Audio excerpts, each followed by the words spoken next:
पैसे मिलेंगे, मंडप में बैठना होगा, कौन तैयार नहीं होगा। आप और हम भी तैयार हो जाएं। 49,000 रुपए की बात थी, लिहाजा दोनों सज धज कर आ जाते हैं, क्योंकि उन्हें शादी में कुछ माह बचे हुए थे और दोनों को पैसे मिलने वाले थे, वो भी मंडप में बैठने के। दोनों सज धज कर आ जाते हैं, लेकिन इस दौरान वहां पर वह फेरे नहीं लेते। वहां पर मौजूद एक पत्रकार रहता है, इन दोनों को देख लेता है, फिर उनसे सवाल पूछता है। दोनों इसके बाद में भागने लगते हैं। उज्जैन जिले का यह मामला है, जहां पर देवउठनी 11 के दिन यहां पर मुख्यमंत्री कन्यादान योजना के तहत यहां पर सामूहिक विवाह का एक आयोजन करवाया जा रहा था। यहाँ पर 80 से अधिक जोड़े जो थे वह विवाह और निकाह यहाँ पर होने वाले थे, जिसमें नागदा के विधायक और अधिकारियों की साठगांठ से दूल्हा दुल्हन को यहाँ पर बैठाया दिया गया। जहाँ पर दूल्हा दुल्हन बोले हमारी शादी तो फरवरी में है, यहाँ पर विधायक के कहने पर आ गए थे। मामले में उज्जैन के कलेक्टर नीरज सिंह ने खासरोद नगर पालिका सीएमओ घनश्याम माशरा को नोटिस तक दे दिया है इस पूरे मामले को लेकर।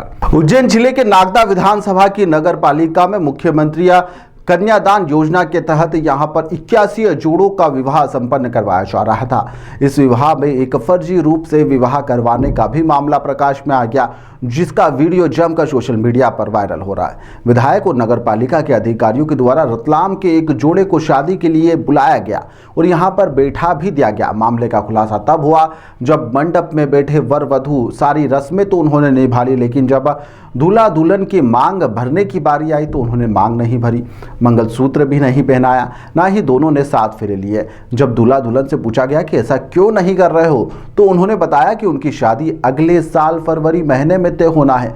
यहाँ तो वे विधायक और नगर पालिका अध्यक्ष के कहने पर आ गए थे।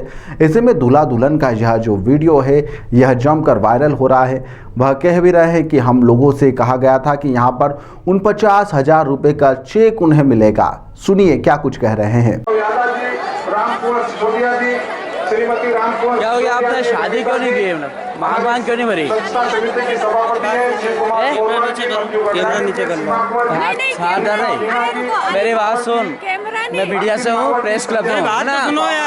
कैमरे को हाथ कैसे लगाया तूने? कहना होगा वो पहलवान होगा, दादा होगा, नेता होगा। क्या हो गया नेता, क्या बात हुई है?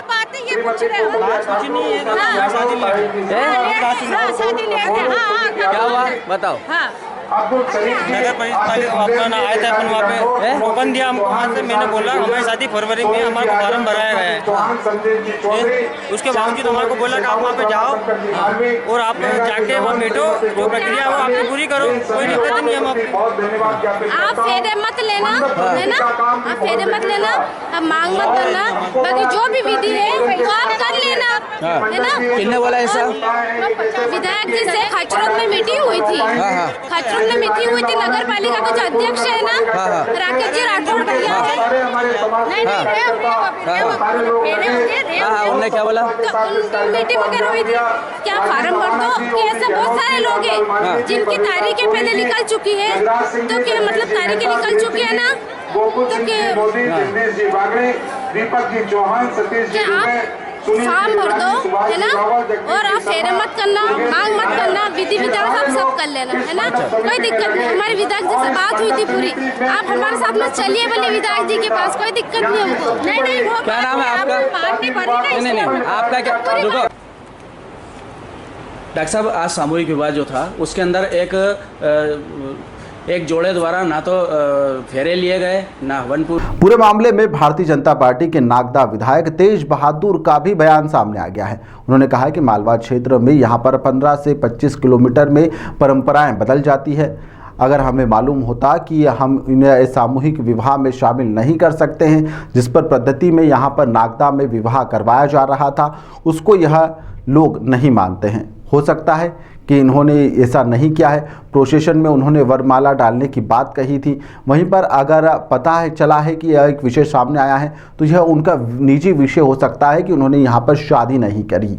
क्या कुछ विधायक तेज बहादुर का कहना है, कैसे वह इस पूरे मामले को लेकर अपना पक्ष रख रहे हैं, वह भी आप सुनिए। मालवा है, मध्य प्रदेश है और हिंदुस्तान, यहाँ पग पग पर 10, 5, 15, 20, 25 किलोमीटर में भी अपने रीति रिवाज, चाहे वो शादी संबंधी हो, चाहे धार्मिक त्योहारों संबंधी हो, चाहे अपनी अन्य परंपराएं हो, बदलती रहती है।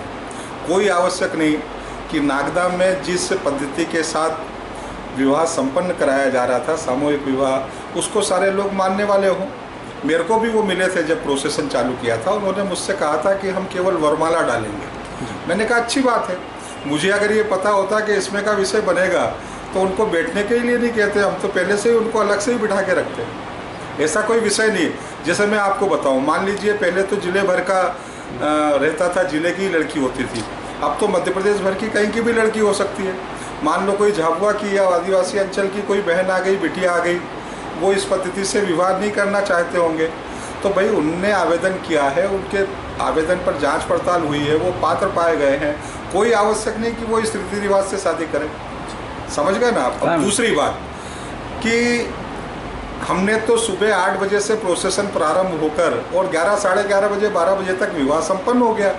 अब ऐसा नहीं है कि लोग इतने में ही अपने सारे अनुष्ठान और सारे पूजन और सारे विधि विधान कर लेंगे। गणेश पूजन घर पर किया होगा, माता पूजन घर पर किया होगा, मामेरा इत्यादि घर पर किया होगा।